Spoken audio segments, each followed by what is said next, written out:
Bonsoir tout le monde. Bonsoir mesdames et messieurs. Désolé, je vais troubler un peu votre quiétude pour 2-3 minutes parce que j'ai un message à faire passer. Alors, je suis un Africain immigré en France. Voilà. Et je suis venu, c'est parce que, à cause de la politique extérieure de la France, cette politique qu'on appelle la France-Afrique. Cette politique qui consiste à imposer des dictateurs en Afrique. Cette politique qui consiste à soutenir les dictateurs, à leur donner des armes, à leur pousser à opprimer leur peuple, à se maintenir au pouvoir et à brader toutes nos matières premières. Beaucoup de gens se demandent pourquoi l'immigration, pourquoi les Africains viennent ici. Pourquoi on vient ici en masse? On ne vous dit pas les vraies causes. On vous parle des guerres. On vous parle de la misère.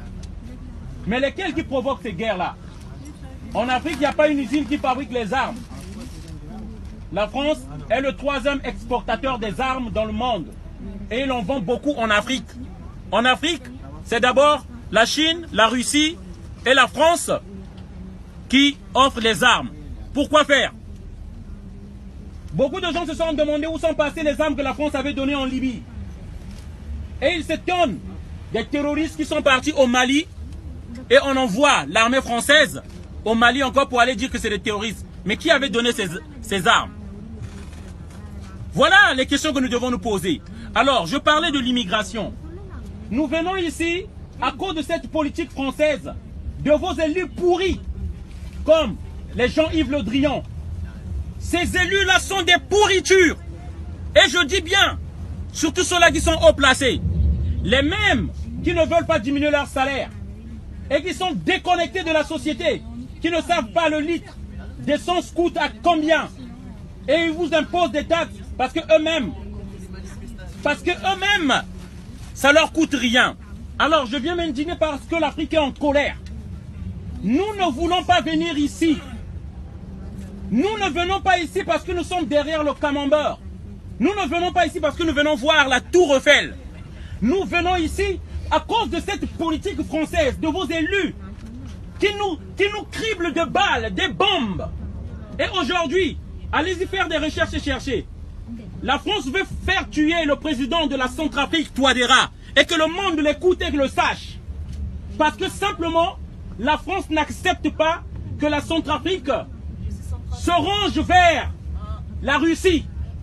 C'est ça, la France pense, je parle de vos élus, des dirigeants français, ils pensent que l'Afrique c'est sa propriété. 14 pays africains, on pompe toutes les richesses. Pardon, excusez-moi. 14 pays africains qui sont devenus comme des esclaves de la France. On pompe toutes nos richesses. On prend le pétrole, on prend l'or, on prend tout ce que nous avons. On n'arrive plus, la pilule ne passe plus. Je veux rentrer chez moi. Je veux rentrer chez moi. Mais la France nous impose des dictateurs qui nous tuent. Et je parle des pourritures comme les Jean-Yves Le Drian. C'est eux qui veulent détruire l'Afrique. Nous voulons que ça change. On appelle à la jeune génération qui arrive. Nous courons vers une fracture sociale. L'Afrique est en colère et ça ne peut plus continuer. Voilà le message que je voulais faire passer pour votre connaissance. Faites des recherches pour Google. Parce que vous ne pouvez pas vous dire que vous avez des portables entre les mains et vous ne savez pas comment on procure ces portables-là. Il y a le son là, le son des Africains, le son des Congolais qu'on envoie des enfants dans les mines de coltan pour aller vous chercher, pour prendre le coltan, ce qui consiste à mémoriser les mémoires. Vous ne pouvez pas tenir ces portables à la main sans savoir ce qui se passe. C'est du sang humain. Les Africains paient de leur sang là. Voilà. Et moi je ne veux pas être complice, c'est pourquoi je dénonce cela. Nous devons tous dénoncer cela. On ne peut pas rester dans notre confort, avoir tout ce luxe et ne pas savoir d'où viennent ces choses-là. C'est nos frères, nos enfants qui meurent là-bas. Et moi, je ne veux pas être complice, c'est pourquoi je voulais dénoncer ceci. Voilà. Merci encore pour le message. Merci. Voilà.